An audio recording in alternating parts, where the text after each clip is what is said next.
الحمد لله الذي خلقنا وهدانا وقضى أن لا نعبد إلا إياه وبالوالدين إحسانا أمرنا بالبر وأداء الحقوق ونهانا عن الشرك والفسوق والعقوق نحمده على ما يواليه حمدا يحبه ويرضيه نحمده بالله ونعوذ بالله من شرور أنفسنا وسيئات أعمالنا من يهده الله فلا مضل له ومن يضلل فلا هادي له وأشهد أن لا إله إلا الله وحده لا شريك له وأشهد أن محمدا عبده ورسوله صلى الله عليه وعلى آله وصحبه وسلم بلغ الرسالة وأدى الأمانة ونصح الأمة وجاهد في الله حق جهاده حتى أتاه اليقين صلوات وسلامه عليه وعلى آله وصحبه أجمعين. أما بعد فإن أصدق الحديث كتاب الله وخير الهدى هدى محمد صلى الله عليه وسلم وشر الأمور محدثاتها وكل محدثة في الدين بدعة وكل بدعة ضلالة وكل ضلالة في النار. أما بعد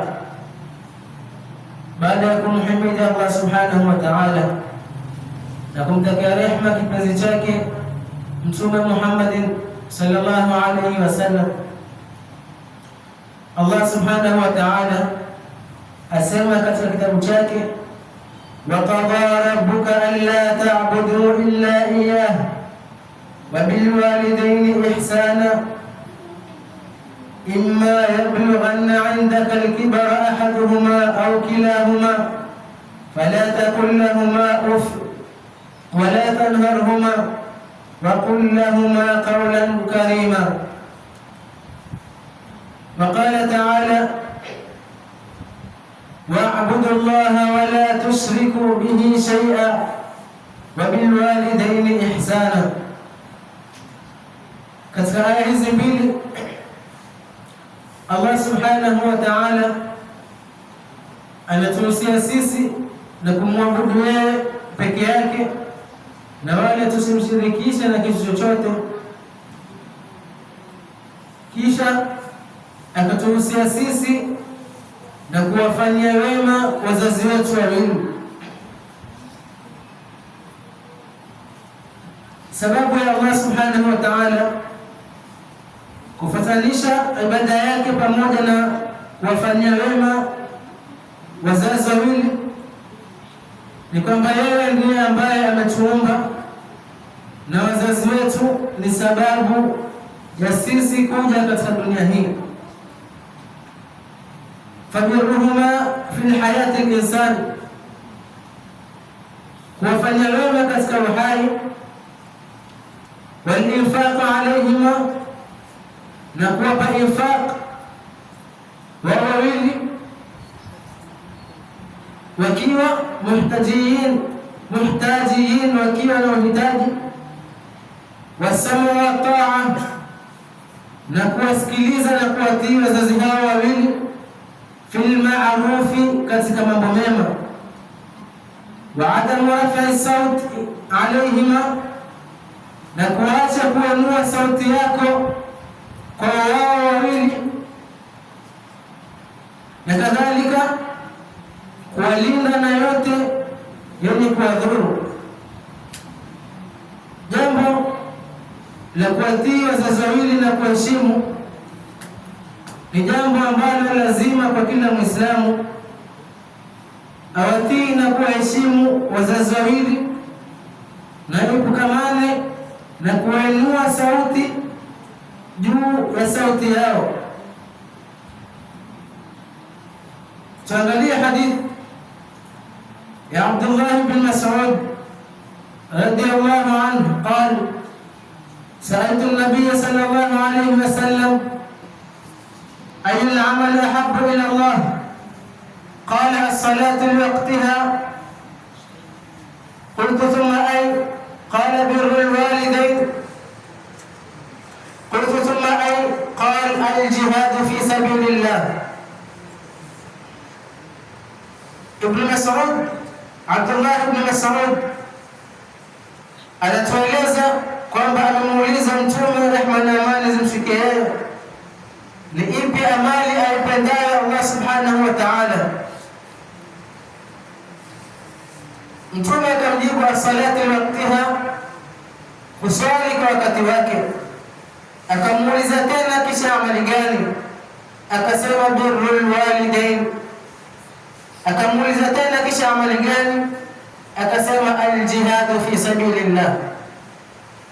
Hadithi kama hii inatuonyesha umuhimu wa kuwafanyia wema wazazi wetu wawili, kwamba Mtume sallallahu alaihi wasallam ametanguliza amali kama hii baada tu ya swala. Hadithi nyingine ya Ibn Abbas asema, ma min mu'min lahu abawan fayusbihu wa yamsi wa huwa muhsinun ilayhima illa futiha Allahu babaini min aljanna. Ibn Abbas anatuelezea kwamba hakuna muumini ambaye atapambukiwa na asubuhi na ataingiliwa na jioni akawa ni mwenye kuwafanyia wema wazazi wake wawili, isipokuwa Allah subhanahu wa ta'ala anamfungulia milango miwili ya peponi. Hii ni katika fadhila ya sisi kuwafanyia wema wazazi wetu wawili, kwamba Allah subhanahu wa ta'ala yuwatufungulia milango ya peponi. Na kadhalika tutambue kwamba radhi za Allah subhanahu wa ta'ala zimeshikamana na radhi za wazazi wawili. Pindi wewe mwanadamu unapotaka radhi za Allah subhanahu wa ta'ala, basi tambua kwamba radhi za Allah subhanahu wa ta'ala zimeshikamana na radhi za wazazi wawili. Na kadhalika hasira ya Allah subhanahu wa ta'ala imeshikamana na hasira za wazazi wawili. Ni juu yako ewe mu'min kuwaridhisha wazazi wako ili nawe upate radhi za Allah subhanahu wa ta'ala. Kadhalika Mtume anazidi kutueleza katika mambo ambayo yatatunufaisha sisi, kwamba kuwafanyia wema wazazi wetu wawili. Akasema, ala uhadithakum bi akbaril kaba'ir, niwaeleze nini juu ya madhambi makubwa? Qalu bala ya Rasulullah, tukamwambia bala ya Rasulullah, tuambie. Akasema, al-ishraku billah, kumshirikisha Allah subhanahu wa ta'ala, wa uququl walidain, na kuwafanyia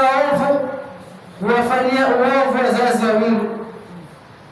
Mtume anatupa faida ya kwamba katika madhambi yaliyo makubwa, jambo la kwanza au dhambi kubwa la kwanza ni kumshirikisha Allah subhanahu wa ta'ala, na baada ya hapo akataja jambo la pili ambalo ni kuwafanyia uovu wazazi wawili. Tuangalie jambo hili, namna ambavyo uovu tutakavyofanyia wazazi wawili, basi tambua kwamba ni uovu kubwa mbele ya Allah subhanahu wa ta'ala. Leo wazazi hawa wawili wako tayari wao kuvaa champali ili wewe uvae buti, wako tayari wao kuketi njaa ili wewe upate kushiba, wako tayari wao kukesha ili wewe upate usingizi. Kadhalika wako tayari wewe kupata huzuni na shida ili wewe upate furaha katika maisha yako. Wapi tutapata fadhila kama hizi? Nani atatunufaisha na fadhila kama hizi? Na kadhalika tambua kwamba hakuna mwanadamu yoyote atakaye kukuona ukiwa juu, kukuona wewe ukiwa na mamlaka na sharafu kama wazazi wako wawili. Wako tayari kutoa katika mali yao ili wewe ukapate kusoma, japo wao wengine hawakupata nafasi ya kuingia katika madaris au kuingia katika mashule, lakini yeye yuko tayari kuuza kiwanda chake ili tu wewe upate kunufaika na masomo yako. Vipi sisi tutaishi na furaha katika dunia hii ikiwa sisi watoto itakuwa ni sababu ya wazazi wetu kumwaga machozi? Wapi utapata baraka ya Allah subhanahu wa ta'ala ikiwa wewe mtoto itakuwa ni sababu ya kumliza mamako? Tambua kwamba liwe liwalo, kamwe usisubutu kuwaudhi wazazi wako wawili hadi kufikia namna ya kwamba wao wanalia na kuhuzunika tu kwa sababu yako wewe. Visa ni vingi vya kusikitisha vya kuonyesha namna ambavyo sisi tumewatupa wazazi wetu.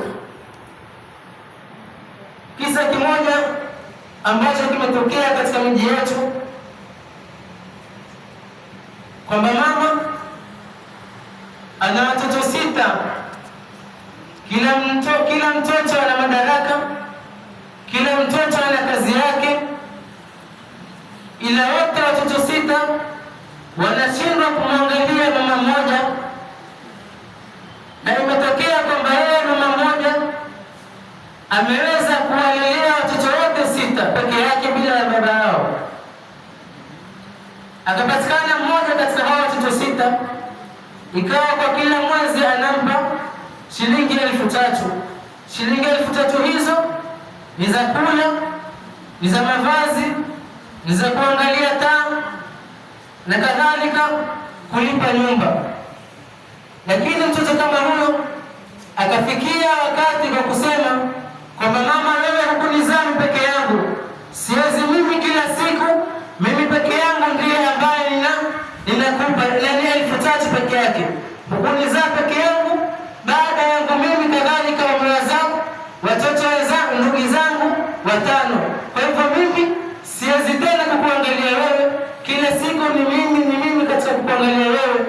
Kawalilia watoto wako wengine, mimi nimechoshwa na kukuangalia wewe. Wapi anaenda mtoto kama huyo? Na wale 5 ambao wamemtupa mama yao, wapi watapata baraka ya Allah subhanahu wa ta'ala? Wapi watapata mafanikio? Haya ni katika mambo ya kusikitisha. Na kumalizia na kisa cha mwisho au kisa cha pili.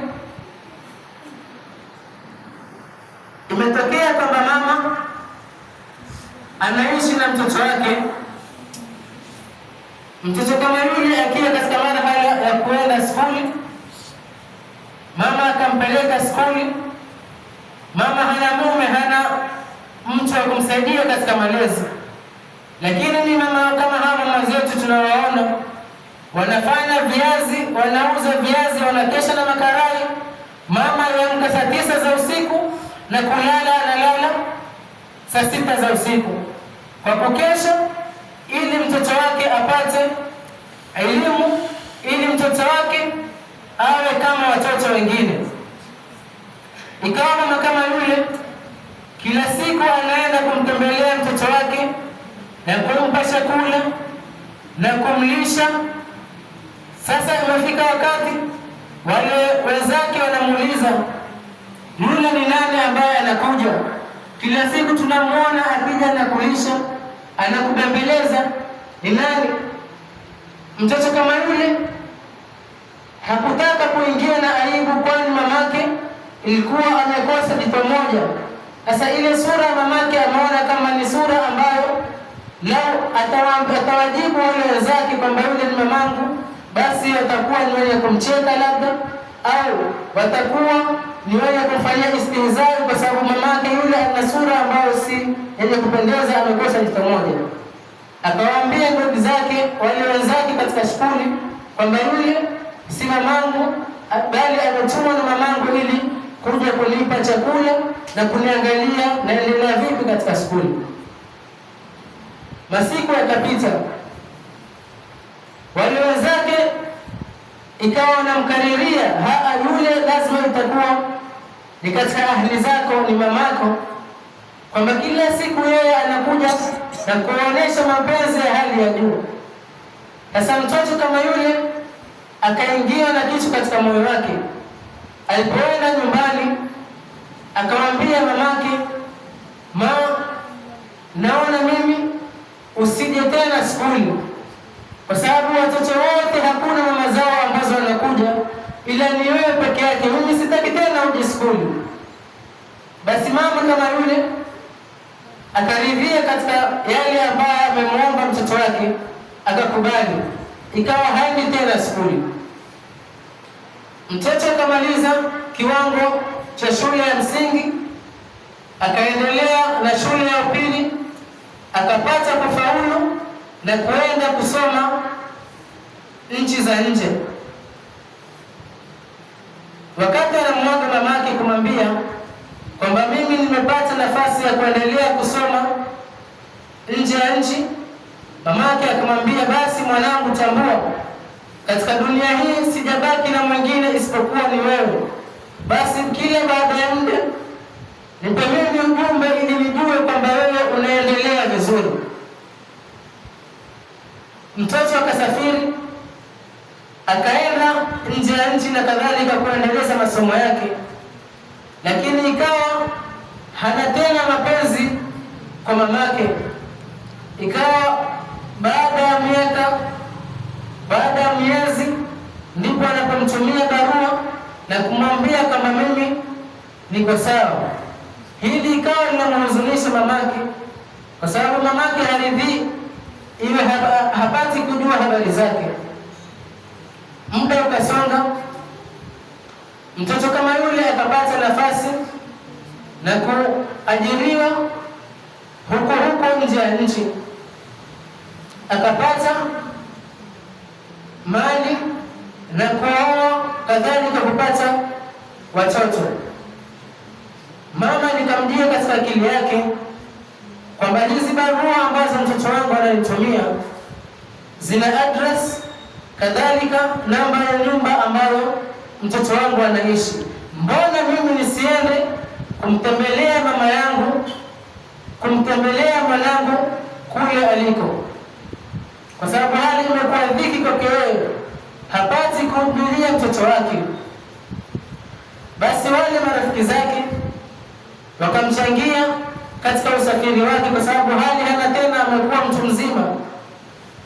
Wakamchangia ili aweze kuenda kumtembelea mwanao. Akaenda akachukua taxi. Alipofikia huko akamwonyesha yule dereva ile address. Basi dereva akampeleka mpaka katika ile nyumba. Alipofikia hapo akamwambia dereva kwamba nataka unisubiri ili nihakikishe kwamba hapa ndipo katika nyumba ya mwanangu. Kama ndipo sawa, lakini kama sipo basi uniregeshe airport nirudi kule kwetu. Dereva akamsubiri. Mama kama yule akaenda katika nyumba ya mwanae, akabisha. Akibisha, waliotoka ni watoto wa mtoto wake. Walipotoka watoto kama hao na kumwona mandhari ya sura ya yule mama, wakapiga kelele jini, kumwona namna sura ya yule mama, jito moja hana. Wakapiga kelele, baba yao akatoka kwa mbio. Akitoka akamwona yule mama yuko pale.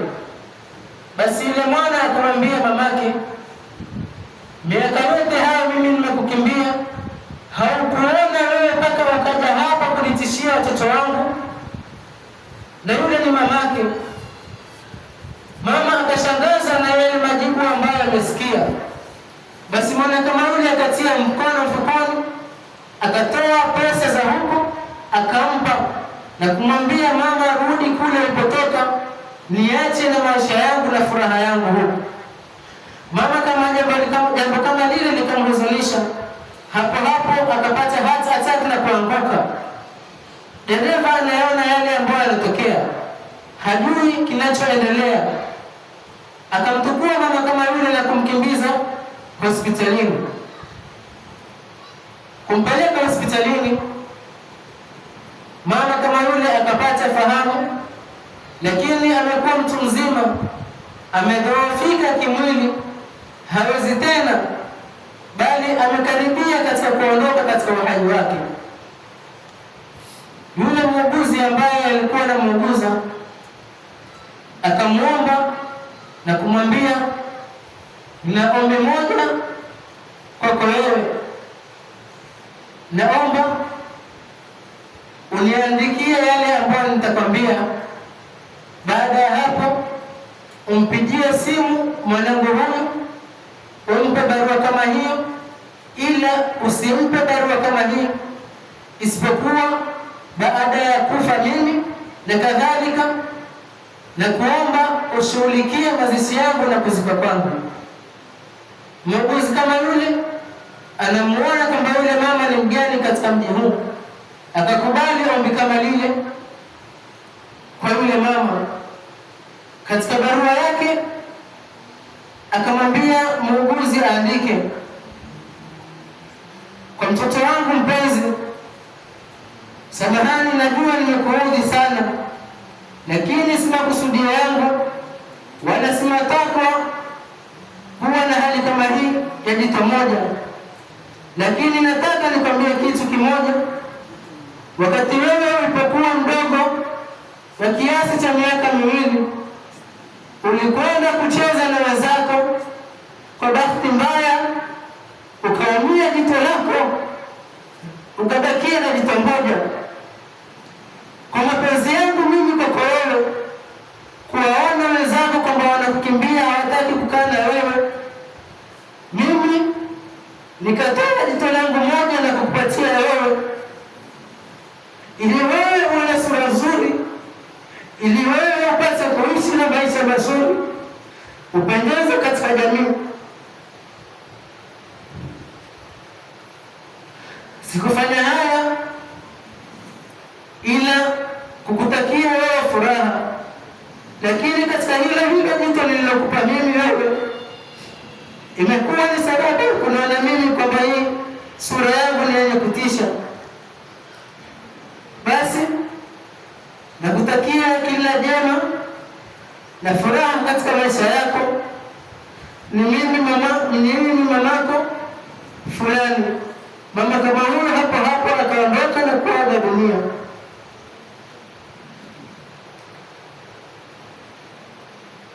Muuguzi kama yule akatekeleza yale ambayo ameomba na yule mama, akashughulikia mazishi yake na kupeleka barua kwa yule mtoto. Mtoto kama yule alipopata barua kama ile na kusoma yale ambayo yameandikwa,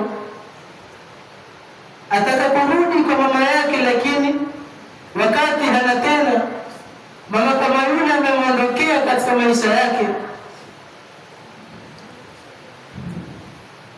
wapi atapata maisha mazuri? Nini ataenda kujibu mbele ya Allah subhanahu wa ta'ala?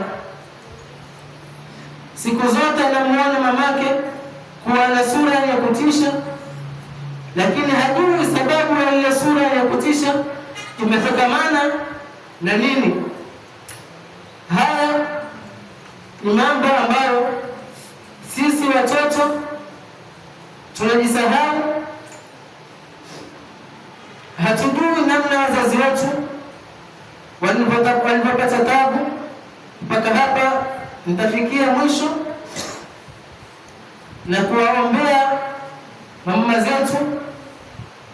Waliofanya kwa ajili yetu ni mengi, wala hatuna sisi cha kuwalipa, ila ni kuwaombea dua na kujitahidi katika kuwatii wao. Wa akhiru da'wana alhamdulillahi rabbil alamin. Subhanaka Allahumma bihamdik ashhadu an la ilaha illa ant astaghfiruka wa atubu ilayk wa barakallahu fikum.